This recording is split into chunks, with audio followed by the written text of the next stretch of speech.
एक ऐसा प्रधानमंत्री जिसके आह्वान पे पूरे देश ने एक वक्त का खाना छोड़ दिया था। कहा जाता है कि 1965 की इंडिया पाकिस्तान युद्ध में अगर युद्ध कुछ घंटे और चलता तो आज लाहौर भारत का हिस्सा होता। यह कहानी है लाल बहादुर शास्त्री की। 2 अक्टूबर 1904 को उत्तर प्रदेश के मुगल सराय में एक छोटी सी फैमिली में शास्त्री जी का जन्म हुआ। बचपन में ही उन्होंने अपने पिता को खो दिया और उनका परिवार आर्थिक तंगी से गुजरने लगा। उनकी मां ने ही उन्हें पोस पाल कर बड़ा किया, लेकिन घर की हालत बहुत खराब थी। फिर भी उन्होंने अपनी पढ़ाई जारी रखी और बनारस के काशी विद्यापीठ से शास्त्री की उपाधि हासिल की।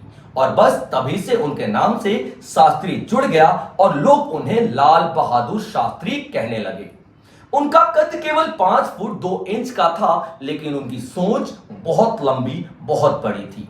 जाति प्रथा के खिलाफ खड़े हो गए और उन्होंने अपना सरनेम श्रीवास्तव तक त्याग दिया ताकि जाति प्रथा को समाज से खत्म किया जा सके। आजादी की लड़ाई में गांधी जी के साथ चले नॉन कॉपरेशन मूवमेंट में हिस्सा लिया, दांडी मार्च में नमक बनाया और क्विट इंडिया मूवमेंट के दौरान जेल भी गए। 1947 में जब हमारा देश आजाद हुआ तो नेहरू जी की सरकार में उन्होंने ट्रांसपोर्ट और रेलवे मंत्री का पद संभाला। वो ईमानदार इतने थे कि जब एक रेलवे एक्सीडेंट में कुछ लोगों की मृत्यु हो गई तो उन्होंने अपना इस्तीफा तुरंत ये कहकर दे दिया कि ये उन्हीं की जिम्मेदारी थी जिसे वो निभा नहीं पाए।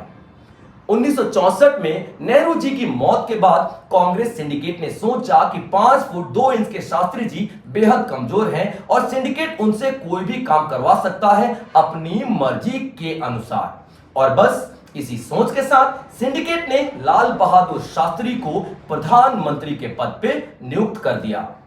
लेकिन शास्त्री जी ने बता दिया अपने फैसलों के जरिए कि वो सिंडिकेट के कठपुतली नहीं है और सिंडिकेट के किसी भी गलत फैसलों में उन्होंने सिंडिकेट का साथ नहीं दिया, उनके फैसलों को लगातार नकारते रहे।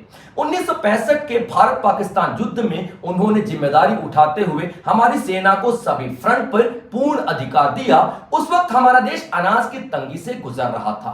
तभी उन्होंने सभी देशवासियों से आह्वान किया कि अगर वो एक वक्त का खाना छोड़ दें तो सरहद पर हमारे सैनिक और मजबूत होंगे, उनकी ताकत और मजबूत होगी।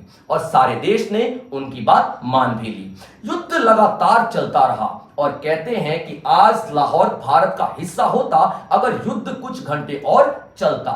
इस बात से घबराकर जनरल अयूब खान ने रूस के इलेक्शन कोसिगिन को फोन किया और आग्रह किया कि शास्त्री जी से बात करके युद्ध को रुकवा दिया जाए। शास्त्री जी युद्ध नहीं रोकना चाहते थे क्योंकि उन्हें जीत साफ नजर आ रही थी, लेकिन रूस की दोस्ती के कारण उन्हें झुकना पड़ा और युद्ध रोकने का फैसला लेना पड़ा। फिर 10 जनवरी 1966 को ताशकंद में अलगशाही कोसिगिन के मौजूदगी में जनरल अयूब खान और शास्त्री जी ने युद्ध रोकने के समझौते पर सिग्नेचर किया।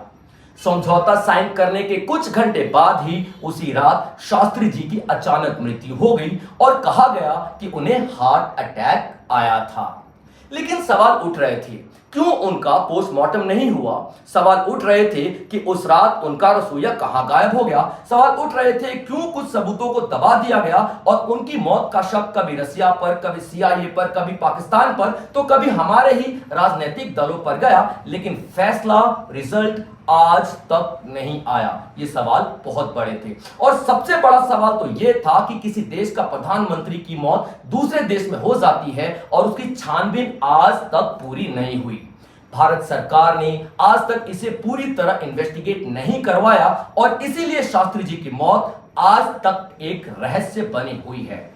उसके छोटे से कार्यकाल में उन्होंने दिखा दिया कि सत्ता का मतलब केवल कुर्सी पर बैठना नहीं होता, बल्कि आवाम के साथ खड़े रहना होता है, सच बोलना होता है, ईमानदारी के साथ देश को चलाना होता है, देश की सेवा करना होता है। पर दुर्भाग्य है हमारे देश का कि हम 2 अक्टूबर को गांधी जी को तो याद करते हैं, लेकिन आधी से ज्यादा भारत की जनता को यह मालूम तक नहीं कि 2 अक्टूबर को शास्त्री जी का भी जन्मदिन